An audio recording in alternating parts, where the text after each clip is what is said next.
أعوذ بالله من الشيطان الرجيم. بسم الله الرحمن الرحيم.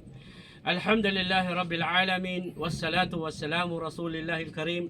أشهد أن لا إله إلا الله وأشهد أن محمد رسول الله صلى الله عليه وسلم. السلام عليكم ورحمة الله تعالى وبركاته mga kapatid. Alhamdulillah, sa araw na ito, alhamdulillah, biyaya ni Allah subhanahu wa ta'ala, nawa ay ang habag pagpapala at biyaya ni Allah ay mapasa inyong lahat. Ngayon sa araw na ito, si tatay, anong pangalan mo, tay? Proctoso. Proctoso. Ano po yung Proctoso? Brier. Brier. Si Tatay Proctoso Brier, ngayong araw na ito, siya po ay nagbalik Islam. Nagsyahada po siya, mashallah, tabarik Allah, sa habag ni Allah, siya po ay nagabayan. Na sinabi ni Allah subhanahu wa ta'ala, walang sino man ang pwedeng gumabay maliban kay Allah. At walang sino man makakapagligaw maliban kay Allah. Kaya alhamdulillah, si tatay ay ngayon ay nagsyahada siya. Siya ay balik Islam na ngayon, alhamdulillah, inshallah. At sa tulong ni kapatid na Edgar, balik Islam din po siya dito sa barangay Santa Fe High, alhamdulillah. At siya ay nagbalik Islam.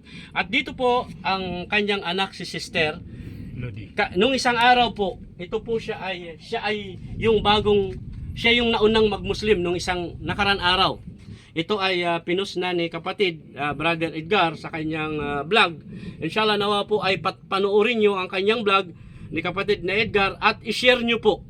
At si Sister, nakikita nyo naman po, mayroon po siyang sakit pero nagsyahada po siya sa gabay din ni Allah subhanahu wa ta'ala.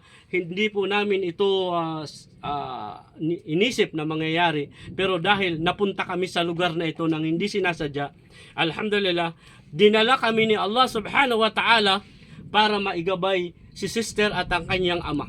Si Sister ngayon po ay mayroon po siyang karamdaman na cancer of the bone.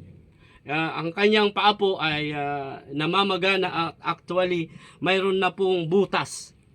Ayan po, may butas na po yung kanyang paa.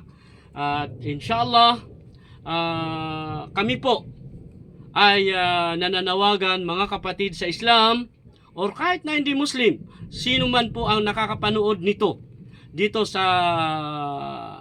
sa vlog ni kapatid na Edgar, ay humingi po kami, kumakatok po kami sa inyo na nawa ay tulungan natin si Sister sa abot po ng inyong makakaya. Inshallah, pagkatapos dito ibibigay natin yung pangalan ni Sister at cellphone ni Sister. Pwede po kayong magbigay ng tulong kay Sister. Si Sister po ay wala po siyang anak. At yung kanyang asawa ay nagtatrabaho lang, hindi naman din po permanente. So, at wala po silang pambili ng gamot. So inshallah, kung ano po yung maitutulong nyo, si Allah subhanahu wa ta'ala po ang magbibigay, magbabalik sa inyo. Sinabi ng Propeta Muhammad sallallahu alaihi wasallam, ang pagbibigay nyo ng inyong kawang gawa, ito ay hindi kabawasan sa inyo. Bagkus, ito ay paglilinis sa inyong mga kayamanan at ito ay dadagdagan ng higit kung ano ang ibinigay nyo sa mga tinulungan nyo. Lalo na kay Sister na siya ay higit na nangangailangan ng tulong.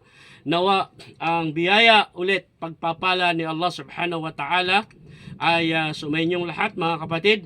Assalamualaikum warahmatullahi wa ta'ala barakatuh. At paalala, inshallah, kung sino man po ang gustong magbigay ng tulong kay Sister, ilalagay ni Brother Edgar yung kanyang contact at kung saan nyo ipapadala. Jazakallahu khairan, barakallahu fikum. Muli, assalamualaikum warahmatullahi wabarakatuh.